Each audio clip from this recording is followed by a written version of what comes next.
Hi friends, welcome back to my channel. I am houses. இன்றைக்கி நம்ம வீடியோவில் பார்க்க போகிறோம்னு பார்த்திங்க அப்படின்னா, தூய்மையான ஒரு நகரம் வரணும் அப்படின்ற எல்லோரோட எண்ணமாக இருக்கும். ஸோ அந்த வகையில் ஈரோடு பக்கத்தில் இருக்கிற ஒரு ஏரியா சுத்தமாக குப்பை கூலமாக நிறைஞ்ச ஒரு ஏரியாவை ஒரு பசுமை வனமாக மாற்ற போகிறாங்க அப்படின்னு சொல்லி அறிவிப்பு சொல்லியிருக்காங்க. ஸோ அதை பற்றி அந்த வீடியோவில் ஃபுல்லாக பார்க்க போகிறோம். ஸோ வாங்க இன்றைக்கி வீடியோக்குள்ளே போகலாம்.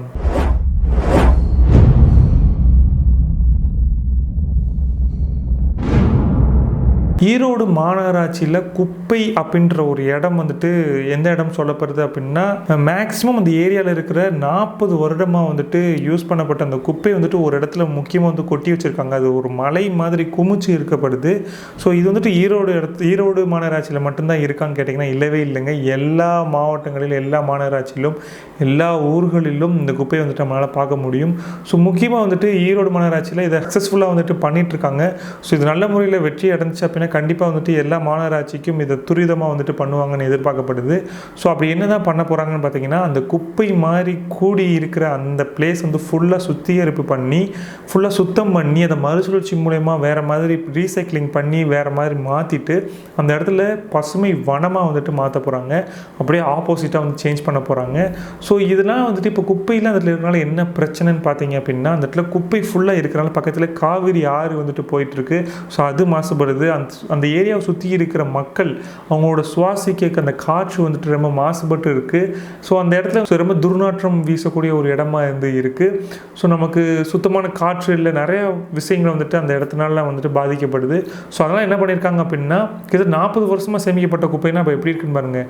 இப்போது அதை ரீசைக்ளிங் மறுசுழற்சி அந்த பயோமைனிங் அப்படின்ற ஒரு விஷயத்தினால அதை மறுசுழற்சி பண்ணி மக்கும் குப்பை மக்காத குப்பைன்னு பிரித்து இந்த மக்கும் குப்பையை ஃபுல்லாக டெஸ்ட்ராய் பண்ணிட்டு இந்த மக்காத குப்பையை ரீசைக்ளிங் பண்ணி அதை சிமெண்ட் ஃபேக்ட்ரிக்கெலாம் அனுப்பிச்சிருக்காங்க. இது எப்போ ஆரம்பிச்சிருக்காங்கன்னு பார்த்தீங்க அப்படின்னா 2019 இந்த ப்ராஜெக்ட் ஸ்டார்ட் பண்ணியிருக்காங்க.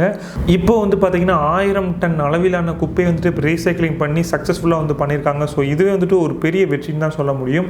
ஏன்னா மண் வளம்ன்றது ரொம்ப ரொம்ப முக்கியமானது. ஒரு ஏரியாவில் இருக்கிற மண் வளம் கெட்டு போச்சுன்னு வச்சுக்கோங்களேன், அந்த இடத்துல எந்தவித அதாவது ஒரு புழு பூச்சி கூட அந்த இடத்துல முளைக்காதான்னு சொல்லுவாங்க. ஸோ அந்த மாதிரி தான் ஒரு விவசாயத்துக்கு ரொம்ப ரொம்ப முக்கியமானது நீர் மற்றும் இந்த மண் வளம் நல்லா இருந்தால் தான் அந்த நீர் வளத்தை அது உறிஞ்சும். ஸோ இது இல்லை அப்படின்னா அந்த இடமே முக்கியமாக ரொம்ப மோசமான ஒரு சூழ்நிலை சந்திக்கும். இதனால் மனிதர்களுக்கும் நிறையா பாதிப்பு உண்டாகும். இன்னும் ஒரு 20 வருஷத்தில் அந்த இடத்துல சூப்பரான ஒரு பசுமை நீரை வனப்பகுதியாக கண்டிப்பாக மாறும் அப்படின்ற எந்தவித மாற்று கருத்தும் இல்லைன்னு சொல்லிட்டு ஆணித்தரமாக இந்த ஈரோடு மாநகராட்சி ஆணையர் சொல்லியிருக்காங்க. ஸோ அது கண்டிப்பாக நல்லபடியாக நடந்துச்சு அப்படின்னா உண்மையிலேயே வேறு லெவலில் இருக்குன்னு தான் சொல்லணும். சென்னையில் முக்கியமாக பார்த்தீங்கன்னா இந்த கேளம்பாக்கம் ஏரியாவில் பார்த்தீங்கன்னா நிறைய குப்பைகள் இருக்குது. ஸோ அதையும் இதே மாதிரி பயோமைனிங் மூலயமா ரீசைக்ளிங் பண்ணி ஏதாவது பண்ணாங்க அப்படின்னா உண்மையிலே ரொம்ப ஹெல்ப்ஃபுல்லாக இருக்கும்.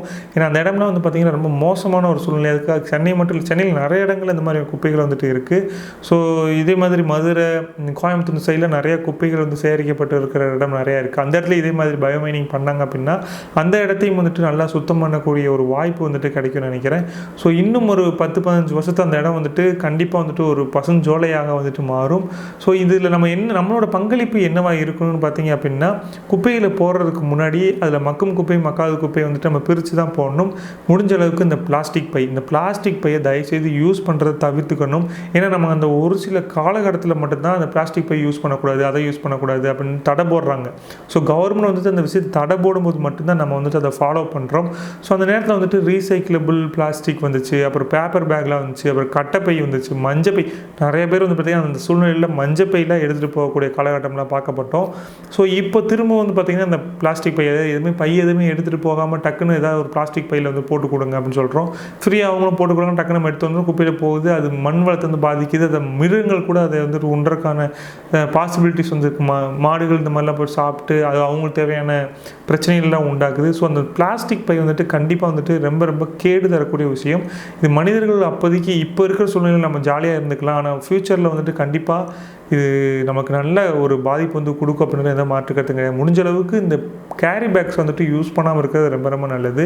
ஸோ ரொம்ப ஹெல்ப்ஃபுல்லாக இருக்கும். நமக்கு சுற்றுச்சூழலும் மாசுபடாது, தூய்மையாகவும் இருக்கிறதுக்கு உதவும். ஸோ முடிஞ்ச அளவுக்கு கேரி பேக் அவாய்ட் பண்ணுவோம். கவர்மெண்ட் எந்த ரூல்ஸ் போட்டாலும் சரி, யூஸ் போடாலும் சரி, நம்ம எப்பயும் போல அதை ஃபாலோ பண்ணிட்டு இருந்தோம் அப்படின்னா இந்த மாதிரியான குப்பைகள் சேர்ந்து அது தேவையான பிரச்சனைகளை உண்டாக்கி காற்று மாசுபட்டு அதுக்கு ஒரு பயோமைனிங் கொண்டு இந்த மாதிரியான பிரச்சனைகள்லாம் நிறையா வரும். ஸோ முடிஞ்ச அளவுக்கு நம்மனால எவ்வளோ முடியுமோ அந்த ஹெல்ப் வந்துட்டு பண்ணலாம் அப்படின்றது தான் என்னோடய வேண்டுகோளாக இருக்குது. நானும் இனிமேல் அந்த மாதிரி ஃபாலோ பண்ண நினைக்கிறேன். நம்ம வீடியோவை பார்க்க போகிற நம்மளோட சேனல் வியூவர்ஸும் அதே மாதிரி தாட் வந்துட்டு எடுத்துக்குவீங்கன்னு நம்புகிறேன். ஸோ கண்டிப்பாக வந்துட்டு இந்த வீடியோ வந்து ஹெல்ப்ஃபுல்லாக இருக்கும்னு நினைக்கிறேன். ஸோ ஹெல்ப்ஃபுல்லாக இருந்துச்சு அப்படின்னா எல்லாத்துக்கும் இதை ஷேர் பண்ணுங்கள். மீண்டும் இதே மாதிரியான முக்கியமான சில வீடியோக்களோட திரும்ப உங்களை நான் சந்திக்கிறேன். Until then, bye from Usis.